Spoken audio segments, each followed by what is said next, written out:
आज हम पढ़ेंगे दिल्ली सल्तनत से पूछे जाने वाले कुछ महत्वपूर्ण प्रश्न और उन प्रश्नों का बैकग्राउंड भी जानेंगे।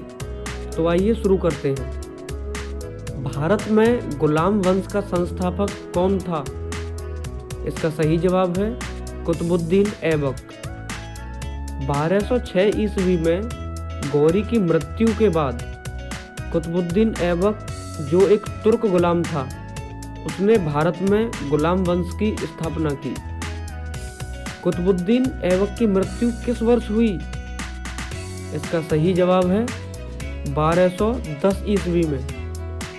कुतुबुद्दीन ऐबक की मृत्यु 1210 ईस्वी में चोगान, जिसे पोलो कहते हैं, उसे खेलते समय घोड़े से गिर जाने से लगी चोट के कारण हुई थी। रजिया का विश्वास पात्र अमीर याकूत खां कहाँ का निवासी था? इसका सही जवाब है अबिसिनिया। रजिया का विश्वास पात्र अमीर याकूत खां अबिसिनिया का निवासी था, जिस पर मेहरबान होने का आरोप तुर्क के अमीरों ने रजिया पर लगाया था। सर्वप्रथम किस मुस्लिम शासक ने अपनी राजधानी दिल्ली स्थानांतरित की? इसका सही जवाब है इल्तुतमिश। इल्तुतमिश पहला ऐसा मुस्लिम शासक था जिसने अपनी राजधानी लाहौर से दिल्ली स्थानांतरित की। दिल्ली सल्तनत के किस सुल्तान को उलुग खां के नाम से जाना जाता था? इसका सही जवाब है बलबन। तुर्क सरदार उलुग खां ने 1265 ईस्वी में दिल्ली सल्तनत की गद्दी पर अधिकार कर लिया था। वह बलबल के नाम से इतिहास में प्रसिद्ध हुआ। सजदा और पैबोस की रस्म दिल्ली सल्तनत के किस शासक ने आरंभ की? इसका सही जवाब है बलबन।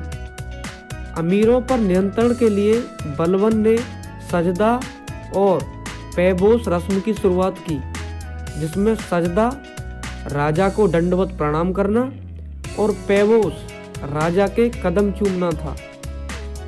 तुगलक राजवंश की स्थापना किसने की थी? इसका सही जवाब है गाजी मलिक, जिसे गयासुद्दीन तुगलक कहते हैं। 1320 ईस्वी में गयासुद्दीन तुगलक ने तुगलक राजवंश की स्थापना की, जो 1412 ईस्वी तक चलता रहा। तैमूर ने जब भारत पर आक्रमण किया, उस समय दिल्ली पर किस वंश का शासन था? इसका सही जवाब है तुगलक वंश का। तैमूर ने 1398 ईस्वी में भारत पर आक्रमण किया था। उस समय दिल्ली सल्तनत में तुगलक वंश का शासन था। नगद वेतन देने वाला सल्तनत का पहला सुल्तान कौन था? इसका सही जवाब है अलाउद्दीन खिलजी। अलाउद्दीन खिलजी का भू राजस्व को नगद वसूलने के पीछे यही उद्देश्य था कि वह अपने सिपाहियों को नगद वेतन दे सके। इसी वेतन से सैनिक अपना गुजारा, घोड़े की देखरेख तथा साज सामान को दुरुस्त रखता था। नगद वेतन देने वाला वह इस सल्तनत का पहला सुल्तान था। ऐसे ही वीडियोस को देखने के लिए फॉलो और सब्सक्राइब करें। धन्यवाद।